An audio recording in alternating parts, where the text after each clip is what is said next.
They say the arena was for justice, but justice has no teeth and no laughter. The sand was raked smooth that morning, not by workers, but by slaves with missing tongues. No one asked why. The beasts hadn't eaten in 3 days. Their breath stank of rot and hunger. They could smell fear before they saw it. At dawn, a trumpet sounded not to summon, but to silence. Because silence was part of the show, the senators didn't sit in marble seats. They knelt, in togas soaked from the waist down. Some wept, others didn't dare blink. One tried to smile. A woman was led in, naked but crowned. Not a queen, a mockery. Her eyes were blackened with soot, her mouth smeared with wine. The emperor arrived last, wrapped in silk, barefoot in the bloodied sand, not to observe but to perform.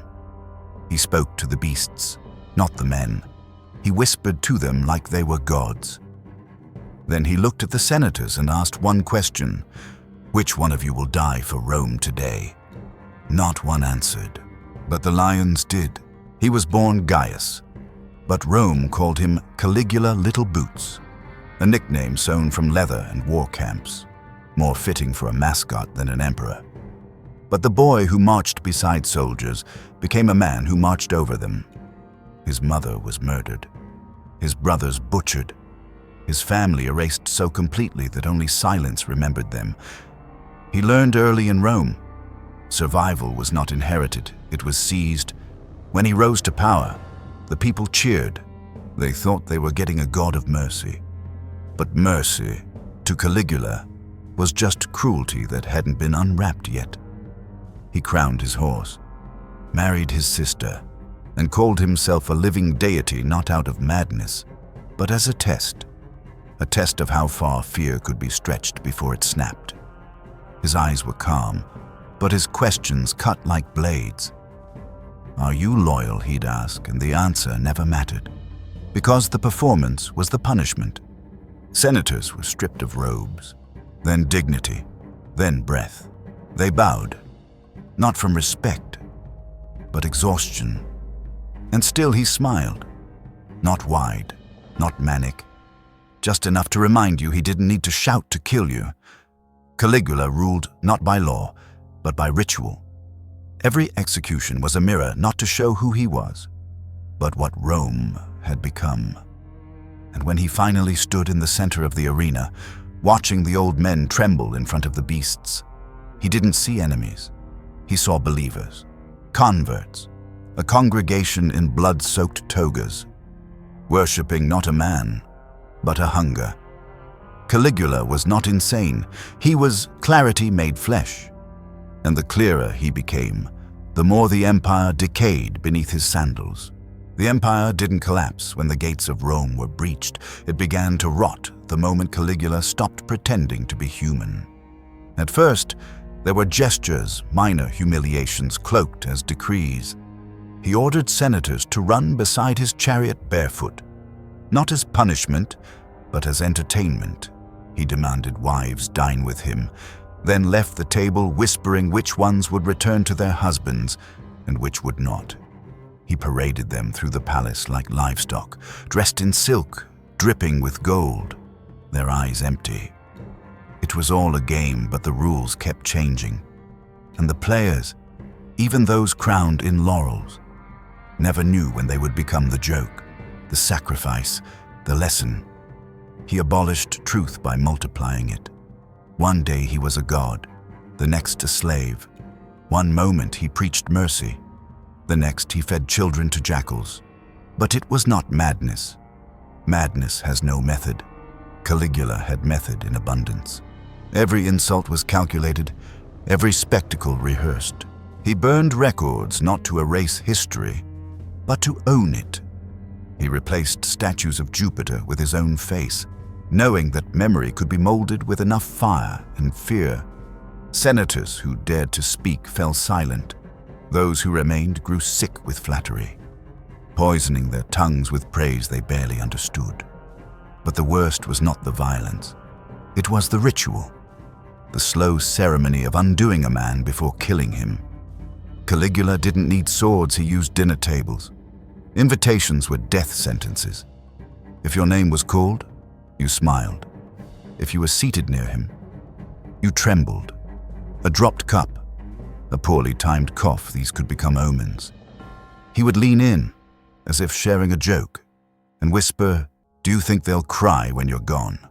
His cruelty was precise, not impulsive. He rewrote citizenship as a privilege he could revoke, not by decree, but by mockery. A senator who once governed a province was made to bark like a dog for scraps. Another was stripped and bathed before the court. While Caligula judged the purity of his shame, there was no appeal, no court, only the arena of his gaze. Those who tried to resist were made examples of not in darkness, but in daylight under full Roman sun. One governor, accused of theft, was tied to a pole and painted gold. He called it the Statue of Greed. By evening, the man's flesh had blistered from the heat. Caligula stood beside him with a glass of wine, offering no mercy, only shade. The court didn't gasp. They applauded, because applause was safer than silence. Rome became a theater without exits. The citizens learned to perform their loyalty, but their eyes gave them away. They didn't see a leader. They saw a ritual, a walking plague disguised in silk. He built temples for himself, not of marble, but of people stacked, disfigured, reordered into parables of control. He turned trials into recitations of praise, where verdicts were already carved into flesh. His favorites didn't live longer, they died more extravagantly. A man once gifted a villa found his servants slaughtered in it a week later. Their bodies posed like actors in a tragedy. The message was clear. Even rewards were warnings. Then came the beast games.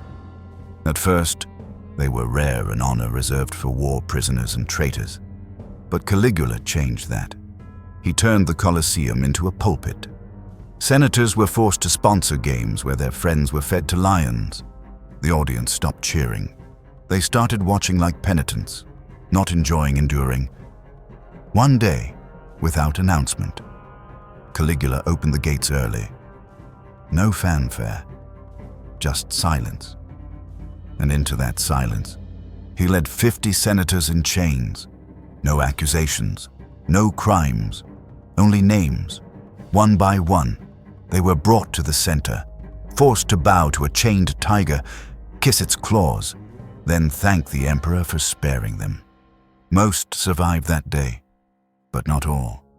One stumbled, one hesitated, one wept. That was enough. The beast was loosed. It didn't kill cleanly. It played, tore, savored. Caligula didn't look away. He studied it, like a scholar observing the laws of power in action. That night, he invited the survivors to dine with him. Their seats were marked with blood, their goblets filled with the same wine used to bathe the dead. He raised his cup and toasted to loyalty, the rarest wine in Rome. From then on, no one called him a man. They called him a god, but not with reverence, with dread. Because gods, they realized, were not protectors. They were storms wearing faces. His sister, Drusilla, was said to be the only one he truly loved. When she died, something in him calcified. He declared her divine, built her a shrine, then forbade anyone else to mourn her.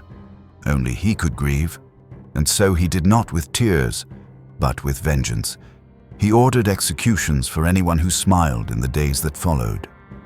One child was trampled under the hooves of soldiers for laughing too loudly.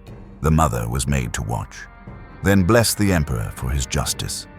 The city bled in silence, and still, the Senate obeyed. They passed laws declaring his words sacred, his image eternal, his breath a sign of divine will.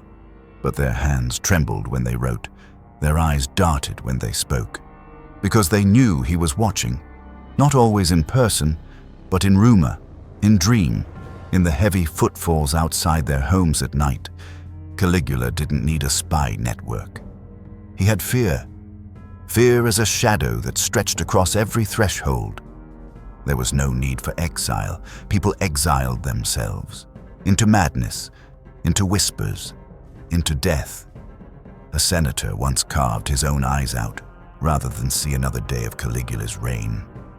He left no note, only blood in the shape of a question mark on the floor. But perhaps the cruelest ritual was the Feast of Loyalty. Once a month, Caligula chose a handful of citizens to dine with him. They were praised publicly, given flowers, dresses, rings. Then, at dinner, the torches were dimmed, the wine soured, the doors locked, and slowly, one by one, each was asked a single question: "What would you do to prove your love for me?" The answers varied. Some offered gold, others pledged their children. One slit his own throat at the table. Caligula applauded, then turned to the next. By morning, only the silence remained. No records, no names, only the smell of iron and roses. And Rome moved on, not forgetting, but burying. Because memory in that empire was not a flame, it was ash. And in that ash, Caligula walked barefoot, leaving no footprints, only stains. The death of Caligula was not the end of a man. It was the rehearsal of a question no one dared to ask out loud. The imperial corridors whispered with sweat the night before. Doors were not slammed. They were left slightly open, a quiet invitation to conspiracy. Knives were passed without names, oaths sworn without gods. There was no thunder, only breath held too long. It happened in the underground passage behind the theater, where shadows clung to the walls like mold. Caligula had just left a performance, a pantomime he ordered, rewritten to portray the gods weeping for him. He smiled at his own image and did not see the hand on the hilt behind him. Cassius Chaerea struck first, not with fury, with precision, a practiced cruelty. The blade entered under the ribs, angled upward like an offering. Caligula made no sound at first. He turned, confused, as if the betrayal were a foreign language. Another dagger found his spine. Another tore his throat. He collapsed, not like a man, but like a curtain falling too early. And yet even dying, he reached out, not to defend, to grab. His blood was hot, his eyes wide, not with fear, but disbelief. As if the world had broken script, the assassins did not chant. They did not cheer. They stabbed until their hands ached, until they were sure no miracle would resurrect him. And still, they didn't stop. His body was dragged from the passage like refuse. The crowd outside was still clapping for the play. They hadn't heard the end begin. His guards hesitated, not out of loyalty, out of confusion. Without Caligula, there was no script, no order, just silence. His corpse was hidden beneath a cloak, not buried, not honored, just hidden, as if Rome could not bear to look. His wife, Caesonia, was found minutes later. She smiled when the sword touched her belly. She told them she was ready. Their daughter, a baby, was dashed against the wall, not as vengeance, as a purge, because a god's seed, even in infancy, could bloom into terror. But Rome did not rejoice. The Senate reconvened, not with relief, but caution. They spoke of justice in dry voices. They drafted edicts to erase the memory, but the walls still smelled of him. The floors, still red. They ordered the statues removed, his name scratched from marble. But marble remembers what mouths try to forget. In secret, a few loyalists collected pieces of his clothing, strands of his hair, dried blood from the floor. They called him martyr, prophet, eternal flame. They lit candles in basements, murmured prayers, twisted in fear, because even in death, he ruled them. The arena stayed closed for 3 days, not out of mourning, out of uncertainty. The beasts paced without purpose, the cages too quiet. One lion refused food. Another clawed the stone walls until its paws bled. The handlers said nothing. They feared the creatures had inherited his spirit. And in truth, the city felt it. The markets grew hushed. Children stopped laughing. Priests avoided mirrors. The air smelled of rust and milk, a thick, sour scent that clung to the skin. People crossed themselves when no one watched, as if hoping some god had truly died. But the rituals did not stop. They mutated. Senators still bowed to empty chairs. Citizens still whispered the name not in reverence, but habit. Caligula. It didn't mean emperor anymore. It meant threshold. A line crossed, a truth tasted. That power, when fully indulged, was not divine. It was decay given voice. The execution was not an end. It was a beginning soaked in silence. Even the assassins suffered. Cassius Charia was hunted down, executed within months. His killers spat on his body, calling him traitor and savior in the same breath. Rome could not decide what it had done. Had it killed a monster or a mirror? Had it saved itself or simply blinked? The body of Caligula was never truly found again. Some say it was burned in secret. Others say it was fed to the very beasts he adored. There are whispers it was buried beneath the arena stones, his bones ground into dust to mix with the blood of thousands. But the truth, like the man, refused to stay still. The servants claimed they saw his shadow in the hall, that candles flickered when they passed his chambers, that a voice soft, amused sometimes whispered their names in the dark. Rome dismissed it as grief, as madness. But no one entered those rooms alone. The new emperor, Claudius, walked with guards on every side. He ate in silence. He spoke in riddles. He listened more than he ordered, because even he, raised in the same bloodied house, knew what Caligula's death had taught: fear is not buried. It grows in the soil of silence. And the city, for all its marble and majesty, was now a grave for an idea. That cruelty could become sacred, that laughter could accompany death, that the roar of beasts could replace the voice of law. The execution did not cleanse, it crowned. Caligula died, yes, his flesh torn, his heart stilled, his blood drained into stone, but his performance lived on, in gestures, in rituals, in the quiet glances passed in Senate halls, in the tremble of hands that once applauded him, and in the dreams of Rome's children who woke screaming from nightmares they couldn't name, because they had been born in the era of a man who played God and taught the empire that gods do not forgive, they devour. Caligula was dead, but the empire still walked in his shadow, not as a memory, but as a shape that refused to leave the room. He was gone from the throne, but his absence echoed louder than any decree. Rome did not celebrate, it exhaled, quietly, slowly, as if afraid even the air might carry his ghost. The Senate, once humiliated, gathered again in their marble chambers, with their dignity sewn back on like a torn garment stitched too late. They declared themselves free, but spoke in cautious tones, as if freedom itself might be listening. Statues were pulled down in the dead of night, not in triumph, but as confession. Faces once sculpted in reverence were defaced with trembling hands. Yet every crack in that stone felt like blasphemy, because in tearing down the monster, they were also erasing the man they obeyed. And what does it mean to erase what you once knelt before? Some wept as they chiseled away his name. Not for him, but for the version of themselves they had to kill to survive him. The temples built in his honor were repurposed into shrines of silence. But walls remember what priests deny. One shrine in particular, just behind the Palatine, became known not by its function, but its scent: burnt perfume, dried wine, and something else. Old milk turned sour under marble heat. Visitors claimed they heard footsteps. Not many returned twice. Those who did refused to speak.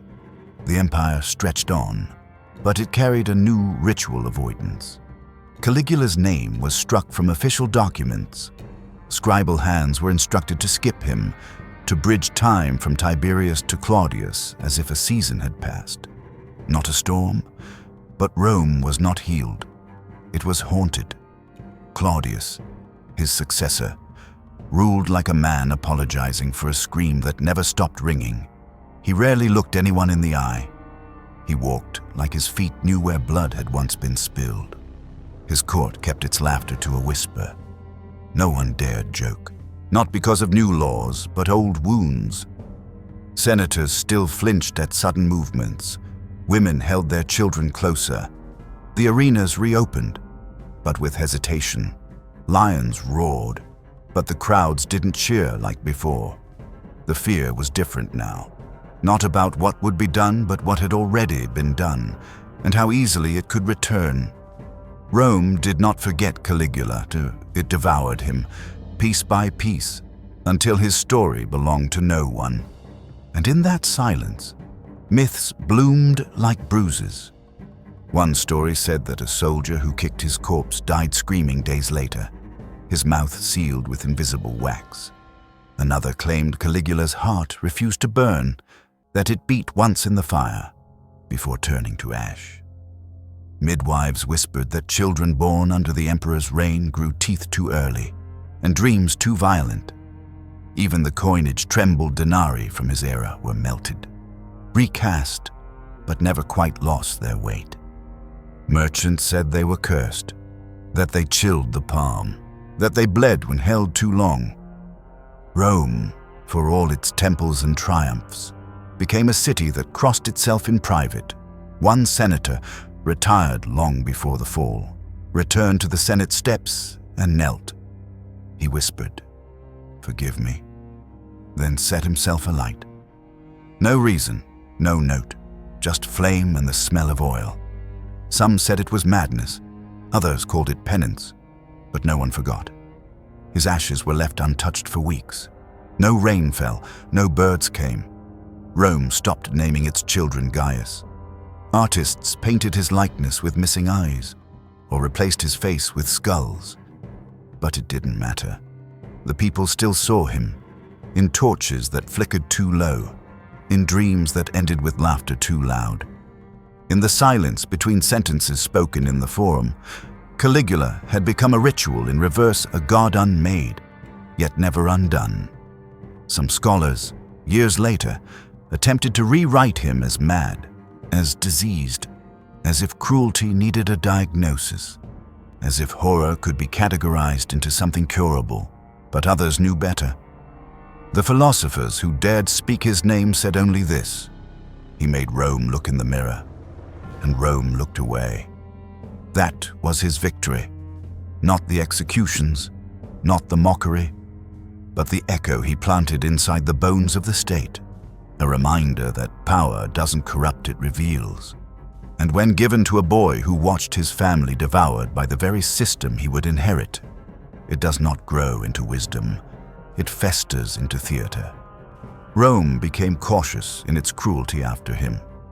Less theatrical, more efficient, but beneath every policy, every execution, there was his shadow. Not his body, his method, the ceremony of fear, the choreography of silence. In private, new emperors studied his reign like a forbidden scripture. They didn't quote him, they echoed him, not in word, but in pause, in how long they stared before speaking, in how mercy was never given, only withheld. One poet, exiled to the desert, wrote Caligula lives in the eyes of every man who smiles before he kills. The poem was banned. The poet vanished, but the line remained scribbled on walls, muttered in bathhouses, carved into the benches of forgotten amphitheaters. The people didn't need to say his name. They felt him in the way Rome moved more cautious now, more beautiful, but colder, like a widow who still wears the scent of the man who strangled her. Rome had learned to survive monsters, but Caligula had taught it something worse, how to become them in silence. That was his final gift. Not chaos, not ruin, but ritual. A performance that didn't end with his death, but began with it. And so, Rome marched on, polished in gold, bathed in blood, whispering to itself in languages even it no longer understood. They buried his name beneath marble, but the silence never left. At night, in the corners of the Senate, candles flicker without wind. The floor beneath the arena still stains darker than the rest when it rains. And in the dreams of Rome's children, a man in silk whispers questions no one wants to answer. Caligula is not remembered in textbooks. He's remembered in hesitations, in the pause before laughter, in the unease that follows applause. His death did not erase him. It scattered him into the stones, into the coins, into the rituals that now wear new names but follow the same steps. Rome moved on, yes, but something inside it remained nailed to that moment. Not the man, the mirror, because what terrified them was not that he was different, but that he was the same, made from the same dust, crowned by the same hands. And when they killed him, they were not purifying the empire, they were burying the evidence. Now, the statues wear different faces. The beasts are kept behind new bars, but every so often, when the torches burn too low and the silence feels rehearsed, someone still asks, "Do you think they'll cry when you're gone?" And the lions stir.